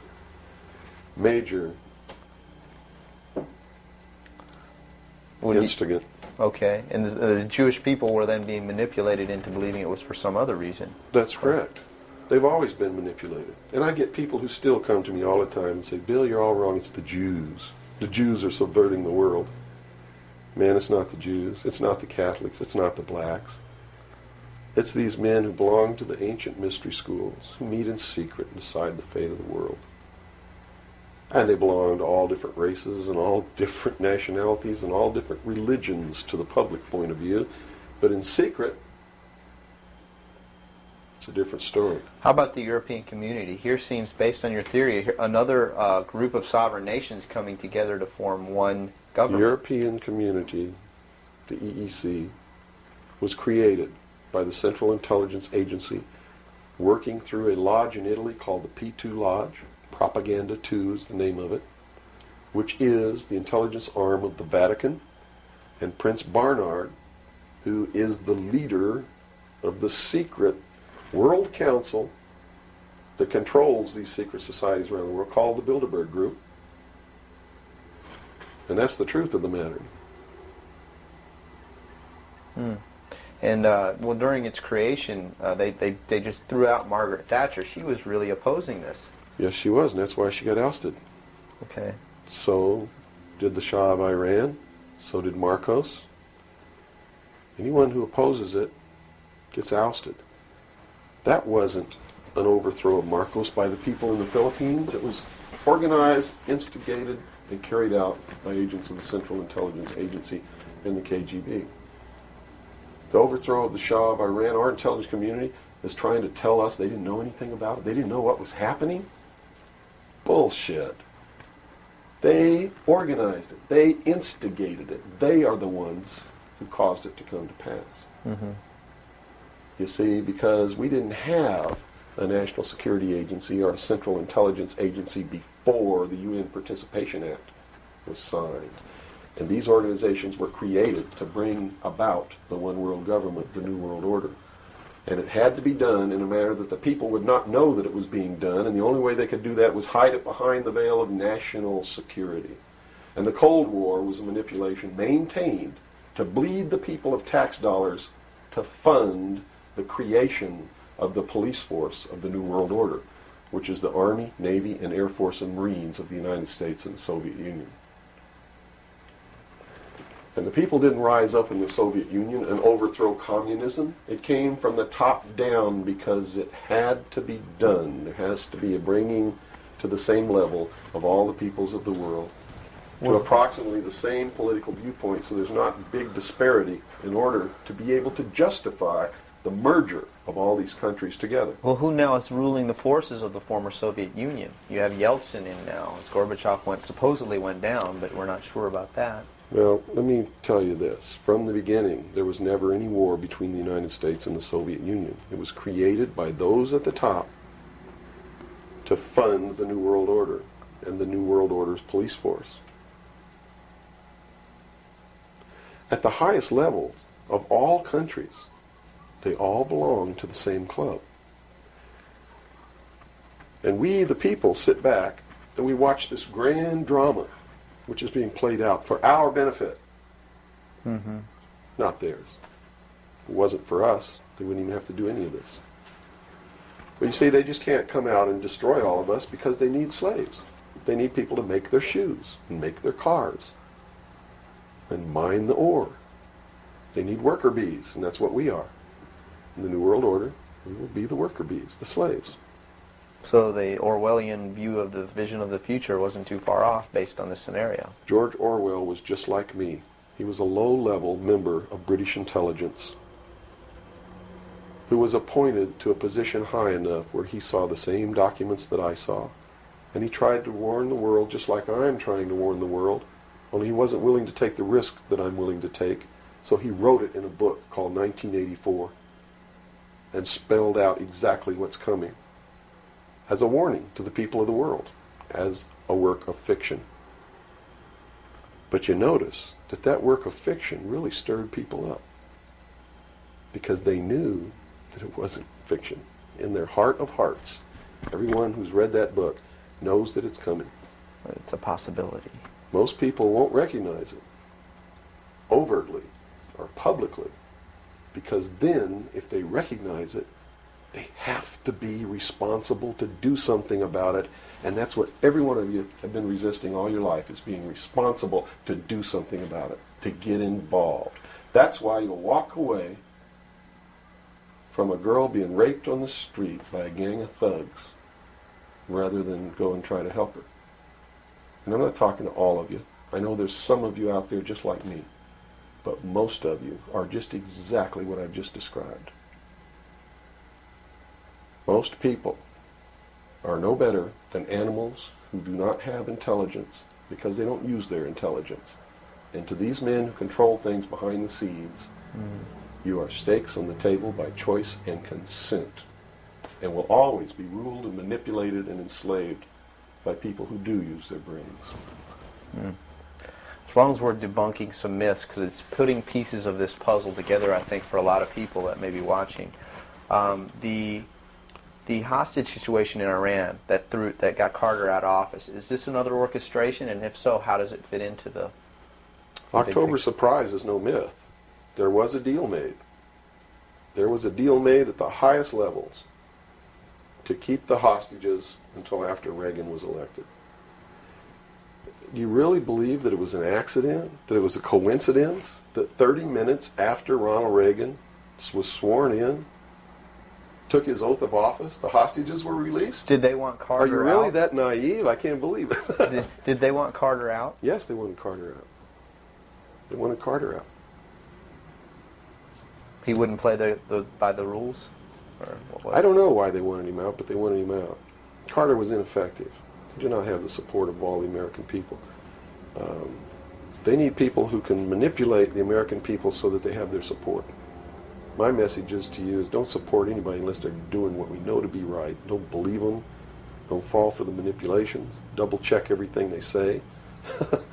And that means you can't rely on the media as it is today either. Oh, of course not. All the media in this country, radio, television, and print, is all owned by 5 corporations. All of these corporations that own the media are owned and controlled, and members of the Council on Foreign Relations sit on their board of directors. Can you name those 5 corporations? Is that Not off the top of my head. okay? I could try, but I don't want to take a chance on being inaccurate. But you can trace that yourself. Okay. Remember, if you go down and you trace the ownership of a station or a newspaper, and you get to a corporation, remember that somebody owns that corporation, and it's usually another corporation. But when you trace the interlocking of all these things, when you get to the top, there's 5. And all journalists know that there's some things you don't write about and you don't talk about because you'll lose your job. And that's where the control is. And that's why they pay anchormen like Dan Rather $2 million a year, because he doesn't question them. He knows that if he goes against them, he's going to lose $2 million a year. Do you think a man that looks pretty and sits in front of a TV camera for the 6 o'clock news is worth $2 million a year? No way. I don't care how long he works, and I don't care what he does. There is no job worth $2 million a year. That's why they pay athletes these fantastic salaries. I was listening to the radio the other day. They just contracted to pay one player on one team $6 million a year. Can you believe this? And why is that? It's the Roman circus.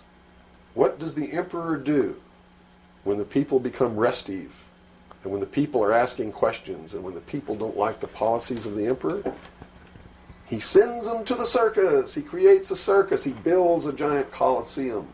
And he begins to throw the Christians to the lions. And he has great chariot races and football games and basketball games, all to keep the idiots preoccupied with things that don't mean anything in the scheme of the entire world, so that they don't have the time to learn what the truth is, so they don't ever get smart enough to learn how they're being manipulated, so they don't ever question the emperor. That's why they pay a player on a football team or a baseball team $1 million or $2 million or $3 million a year. It is the Roman circus. I know men who don't know anything in the world except who plays third base for the Mets, and they think that's a great accomplishment. And they meet and pat each other on the back and bond and go have cocktails and talk about what this guy that plays third base for the Mets did in last night's game. It's sad. It's really sad.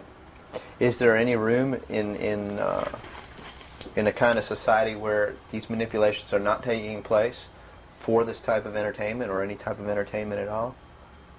If people understand that a game is a game, if people understand that nobody, no matter what they do, is worth paying $2 or $3 million a year for,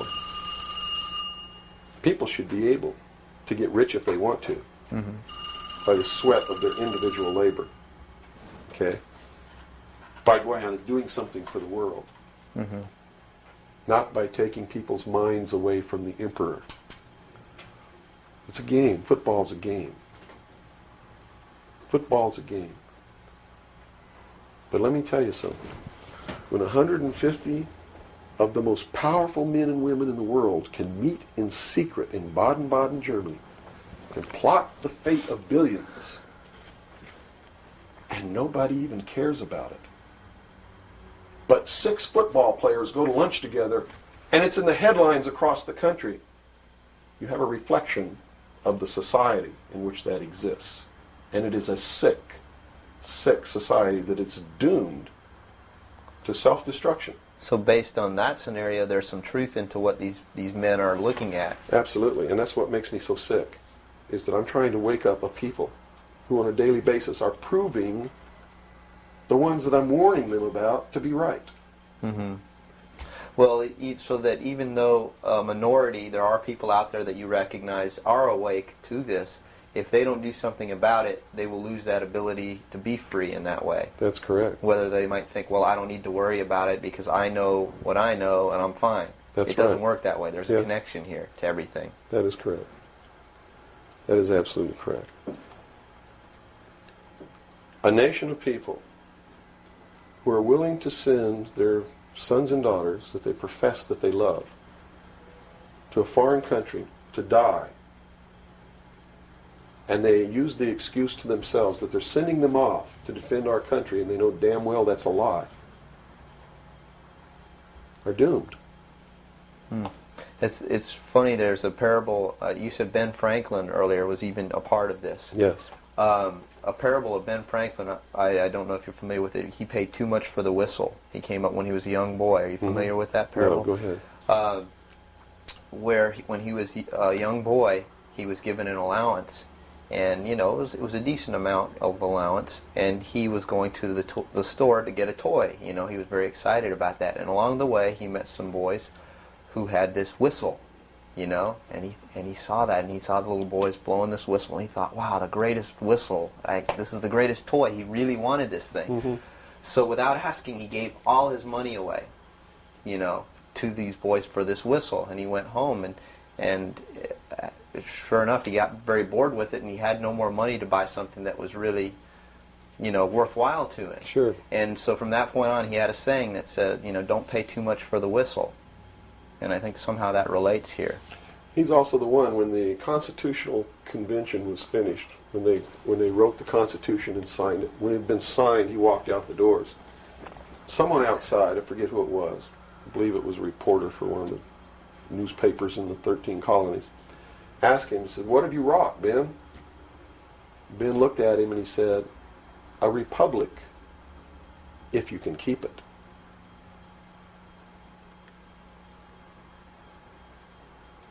He knew. He did. And that's a good place to end. Yeah, I think so. That's a great ending. Wow. Good job, guys. All right, Bill. Yo. Fantastic. Good. Thanks, Bill. Where's your towel? Right there. I'm about ready Yeah, to these lights are roasting me. Man. kill. I've already had my son. I'm ready for a bath. The major media is great at putting out the propaganda because, this meme out there, this idea put out by the mainstream media that we have the people have no choice because, after all, you just can't let them fail. The government has to bail them out because it would be much worse to just let them fail.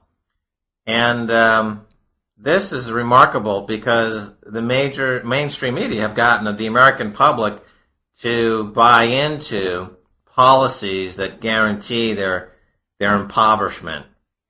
And it's just a testament to the triumph of mainstream media to push out any dissenting voice or any debate or any kind of public service that you would think would be inherently obligatory for a public airwave to adhere to.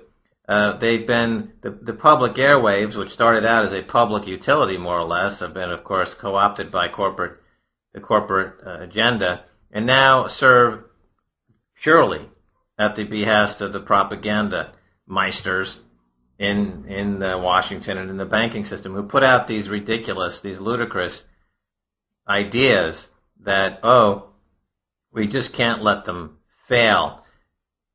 And anybody who now has seen their monthly income go drop by 90% due to the drop in short-term interest rates by the banking system, the people who are now starving because their monthly income has been slashed by 80 or 90%, these people have had their monthly income slashed for no reason other than to bail out these bankers. So when you say that, we couldn't let them fail, you have to understand that simultaneously you have to understand that you, the individual who's had your monthly income slashed, is where the money is coming from.